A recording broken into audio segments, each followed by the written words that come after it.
Hi guys, welcome back for the next chapter of Listen by Stephanie S. Tolan. We are on chapter 8, and let me get to the right page here. Yes, chapter 8 is called Sadie. The next day, when Charlie gets to the top of the hill by Crazy Sherman's, Sadie doesn't come to her whistle. Charlie doesn't see either dog, and she is all the way to the Davises' driveway before she realizes why.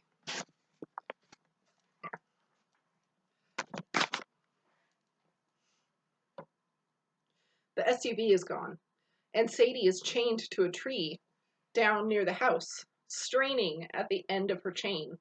She barks and jumps towards Charlie, her front feet pawing the air. Coyote is lying under a rhododendron bush, only a few feet from the tree Sadie is chained to. His ears are up, and he is watching Charlie. Mrs. Davis has given her permission to unchain Sadie if she wants to. But Charlie decides to leave Sadie chained and try to lure Coyote around the lake on his own. She throws Sadie a biscuit to make up for leaving her. "Come on," she calls to Coyote. "Let's walk." At the word, Coyote comes out from under the rhododendron, his tail wagging. Charlie drops a biscuit on the driveway. "That's yours," she tells him, and walks away from it towards the road. With her mirror, she checks to see if he is coming to get the biscuit. He does. "Let's go get lunch," she says, and keeps walking. But he doesn't follow her. In the mirror, she sees that he is stopped in the driveway, ears and tail down. He turns and looks back at Sadie, who is barking now and straining at the leash. Charlie can almost feel the bungee cord pulling him back. The books would call this a training opportunity. She should just go on, whether he follows or not. If he doesn't come around to get his lunch today, he'll learn a lesson. He'll know to walk with her tomorrow. "Lunch," she calls again. She puts the mirror away and starts walking again. Every living thing is a spirit. This time, Charlie doesn't try to push her mother's voice out of her mind. That was what her mother believed, and Charlie does too. The books are about training, controlling human and dog. Charlie wants to work with Coyote, spirit to spirit. She doesn't have a book for that. Coyote needs Sadie with him to feel safe, Charlie thinks. She understands. It's like the way she needed Amy with her on the first day of middle school. She goes back, takes Sadie off of her chain, and watches the two dogs run a huge circle around the yard, bumping into each other, grabbing at each other's ears.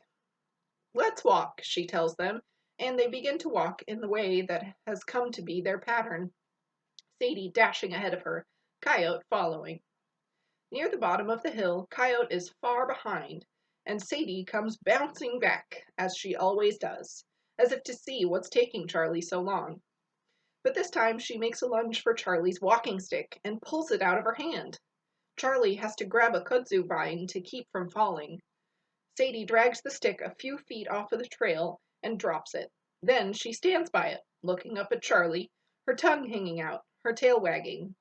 "This isn't a game," Charlie says. "I need that stick. Bring it back." Sadie gives herself a shake and trots off down the hill across the embankment. Charlie lets go of the kudzu vine and goes to get the stick, moving carefully over uneven ground through the leaf cover. Throwing sticks was a mistake yesterday. Now Sadie thinks the walking stick is a toy. She picks it up and starts back towards the trail. Sadie comes flying back, grabs the stick, and tugs, nearly pulling Charlie off of her feet. Charlie has to let go of it to keep from falling.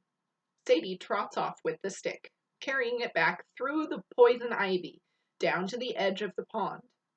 Then she wades out until the water is up to her chest and drops the stick into the water. To get the stick this time, Charlie will have to plow through the poison ivy, maybe wade into the pond.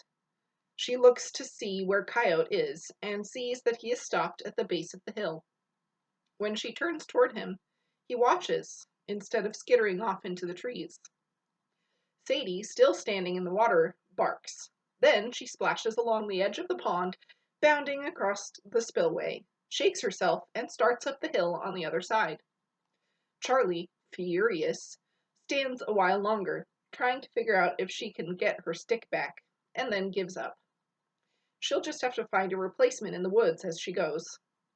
When she gets to the spillway, she realizes that walking without her stick doesn't hurt much more than walking with it, at least on level ground.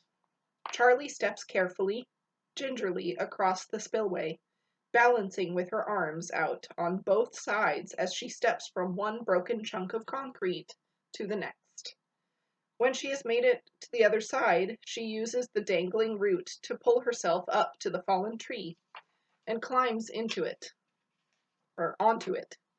Coyote, a few feet back on the trail, stops, waits until she's settled, then runs across the spillway and up the trail to catch up with Sadie. He passes no more than a foot from where Charlie is sitting. She listens to the dogs, tussling with each other somewhere up the hill. Coyote has always stayed behind her, ready to leap off the trail if she turns towards him. He could have gone around her, could have caught up with Sadie any time. Has it been her walking stick keeping him back?